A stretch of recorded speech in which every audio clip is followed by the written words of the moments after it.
Hello, जय Hind, good morning, नमस्कार दोस्तों। तो कैसे हैं आप लोग? बहुत अच्छे होंगे। एक बहुत अच्छी जानकारी आई है जो कि हम लोग स्टेप बाय स्टेप समझने का प्रयत्न करेंगे। ठीक है। अ, मुझे इस जानकारी को साझा करना है, आप लोगों के साथ और शेयर करना है। आप भी हमारे साथ एक छोटी सी सहयोग कर सकते हैं। हमारे चैनल को सब्सक्राइब कर लीजिए और बेल आइकन को दबा लीजिए और भी ज़्यादा से ज़्यादा इसको शेयर करिए। ठीक है। ये तक एक एडवर्टाइजमेंट है जो कि बिहार तकनीकी से आयोग से निकल के आ रही है। ठीक है। ट्विटर नर्सिंग के पदों पर वैकेंसीज निकाली जा रही है। जो वैकेंसीज है वो 4/7/2025 से लेकर 1/8/2025 तक फॉर्म को फिलअप किया जाएगा। ठीक है। इसमें आपको भारत का होना अनिवार्य है। ठीक है। तो हमने स्टेप 2 और स्टेप 1 कवर किया। ठीक है। उसी प्रकार से हम इसमें जान गए कि ट्विटर नर्सिंग के पदों पर वैकेंसीज निकाली गई है। पद नाम और उसका ट्विटर नर्सिंग है। इसमें अगर वहीं पर सैलरी की बात की ना जाए तो सैलरी हमारी जो होगी 9,300 से लेकर 34,800 तक की जाएगी और 4800 रुपये 7वें वेतन पुनरीक्षित 8वें वेतन का भी स्तर देखा जाएगा। ठीक है। बात इसमें शैक्षणिक योग्यता की जब हम कर लेते हैं स्टेप थर्ड में, तो स्टेप थर्ड में हम शैक्षणिक योग्यता का बात करते हैं। तो शैक्षणिक योग्यता आपको 3 जगह से लिया जाएगा। एमएससी नर्सिंग, बीएससी नर्सिंग और डीएनईए मतलब diploma of nursing education of administration से आपकी सर्टिफिकेशंस प्राप्त होनी चाहिए। बाकायदा इसमें आपको एनसीएलसी इंडियन नर्सिंग काउंसिल्स भी आपको दिया जाएगा। सस्टेनेबिलिटी प्रमाण पत्र अनिवार्य होना चाहिए। ठीक है। बल्कि उसमें और कार्य अनुभव भी हमारा एक्सपीरियंस होना चाहिए, एक्सपीरियंस भी होना चाहिए हमारा। वहीं पर नीचे अगर जब हम आते हैं तो हमारा बिहार स्वास्थ्य विभाग पटना के द्वारा से निकाली गई एडवर्टीजमेंट में कौन कितने आरक्षित सीटें हैं, एससी एसटी सीटें हैं, अत्यंत पिछड़ा सीटें हैं, वो सारी चीज़ों का यहाँ पर डिस्क्रिप्शन दिया गया है। आप इमेज में देख सकते हैं। उदाहरण के लिए मैं एक अनुसूचित जनजाति को लेकर बताता हूँ। तो पुरुषों के लिए 79 और महिलाओं के लिए 28% है, क्योंकि इसमें 35% महिलाओं का क्षैतिज आरक्षण हमेशा रहेगा। ठीक है। आयु सीमा की जब बात करते हैं हम तो 1/8/2025 से लेकर न्यूनतम आयु आपकी 21 वर्ष हो जानी चाहिए। ठीक है। अनारक्षित के लिए 37 साल और अनारक्षित महिलाओं के लिए 40 साल और अत्यंत पिछड़ा वर्ग के लिए 40 साल, अनुसूचित जनजाति महिलाओं के लिए 42 साल होने चाहिए।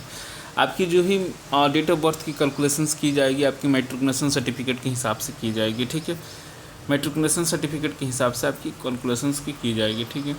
वहीं पर अगर हम आरक्षण की कुछ बातें कर लेते हैं तो आरक्षण की कुछ पॉइंट्स वो देख लेते हैं। तो स्टेप 4 में हमने आरक्षण का पॉइंट्स को कवर करने का प्रयास किया। ऑनलाइन आवेदन में इंगित कॉलम में आरक्षण का दावा नहीं करेंगे तो आपको आरक्षण नहीं मिलेगा। ठीक है। जब फॉर्म भरते से आप आरक्षण पर टिक आउट नहीं करेंगे तो आपको आरक्षण नहीं दिया जाएगा। आरक्षण का लाभ उन्हीं उम्मीदवारों को दिया जाएगा जो बिहार राज्य के मूल रूप से निवासी हैं। बिहार के बाहर कोई भी व्यक्ति अगर फॉर्म को भरता है तो उसको जनरल में लेके चला जाएगा, आरक्षण नहीं मिलेगा। अनुसूचित जाति अनुसूचित जनजाति के उम्मीदवारों के नियमित प्रमाण पत्र जमा करना होगा, जैसे जाति प्रमाण पत्र, अस्थायी निवासी प्रमाण पत्र, अत्यंत अपेक्षा के लिए क्रिमिनल रहित प्रमाण पत्र, अस्थायी मूल प्रमाण पत्र भी जमा करना पड़ेगा। ठीक है। और आरक्षण कोटि इसमें कैसे इंगित करना है आप क्रम संख्या में देख सकते हैं, सजा सकते हैं। लेकिन उससे नीचे हम एक और भी चीज़ों को देखते हैं जो कि हमारा ये है, कितने रुपये लगेंगे, कितने रुपये अप्लीकेशन फीस में लगेंगे। तो सामान्य वर्ग के एवं पिछड़े वर्ग के, अत्यंत पिछड़ा वर्ग के, आर्थिक रूप से कमजोर वर्ग वाले को 600 रुपये लगेंगे और अनुसूचित जाति अनुसूचित जनजाति बिहार राज्य के निवासी आदमी को 150 रुपये लगेंगे। वहीं पर महिलाओं की बात करें तो सभी वर्ग की महिलाओं को आपको लगेंगे 150 रुपये और बिहार राज्य से कोई भी महिला या पुरुष फॉर्म को फिलअप करता है तो उसको 600 रुपये लगेंगे। ठीक है। आप सभी कोटि के दिव्यांग वर्ग के लोगों के लिए शुल्क 1/4 जमा करना होगा। अत्यंत अनरक्षित श्रेणी के अभ्यर्थियों के लिए 600 रुपये किया जाएगा, लेकिन दिव्यांग वाले को 150 रुपये भी देना पड़ेगा। आप इस एग्जाम अप्लीकेशन फॉर्म को किसी प्रकार से कटा सकते हैं, net banking, debit banking, credit card, UPI के माध्यम से मोड से जमा कर सकते हैं। ठीक है ना। उसके बाद हम नीचे जैसे आते हैं तो इसमें दिया गया है कि सिलेबस पैटर्न्स क्या रहेगा, सिलेक्शंस की पैटर्न्स क्या रहेगी। तो आपको पहले एग्जाम लिया जाएगा। एग्जाम में आपको 75 नंबर्स का मार्क्स का क्वेश्चंस पूछा जाएगा। अगर आप उसमें दैन क्लियरफाई होते हैं तो उसके बाद आपको 25 नंबर का एक्सपीरियंस का भी अनुभव का कुछ आपसे क्रॉस क्वेश्चंस किए जाएंगे। टोटल 100 नंबर मिलाकर आपको उसमें मेरिट बनाया जाएगा। ठीक है। सबसे नीचे हम आते हैं पॉइंट्स नंबर 6 में। तो महत्वपूर्ण निदासक मतलब ये काफ़ी इंपॉर्टेंट हो जाता है आप जब भी कैंडिडेट्स के लिए कि हमें जानना ज़रूरी है। तो आपको सबसे पहले जानना पड़ेगा ऑनलाइन आवेदन की योग्यता क्या क्या रहेगी।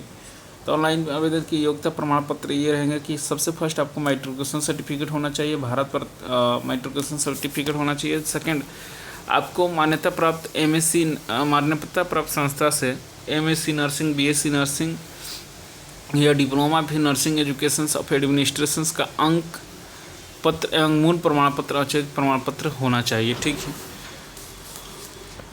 औपबंधिक प्रमाण पत्र होना चाहिए। थर्ड में हम आते हैं जब तक बिहार प्राचार्य निबंधन परिषद के निबंधित होने का निबंधन प्रमाण पत्र होना चाहिए। बिहार सरकार, बिहार राज्य से बिहार अवस्थित संस्थान में भारतीय उपचार्य परिषद मतलब इंडियन नर्सिंग काउंसिल नई दिल्ली के अभ्यर्थी के सत्र में संयुक्ता एवं सुटेबिलिटी प्रमाण पत्र होने चाहिए। जाति प्रमाण पत्र, क्रीमी रहे प्रमाण पत्र, आर्थिक रूप से कमजोर वर्ग के प्रमाण पत्र होने चाहिए। स्थायी निवासी आवासीय होने चाहिए। बिहार राज्य के स्वतंत्रता सेनानी के पोता पोती नतना नतनी के प्रमाण पत्र होना चाहिए। दिव्यांग प्रमाण पत्र होना चाहिए। कार्य अनुभवी प्रमाण पत्र होना चाहिए।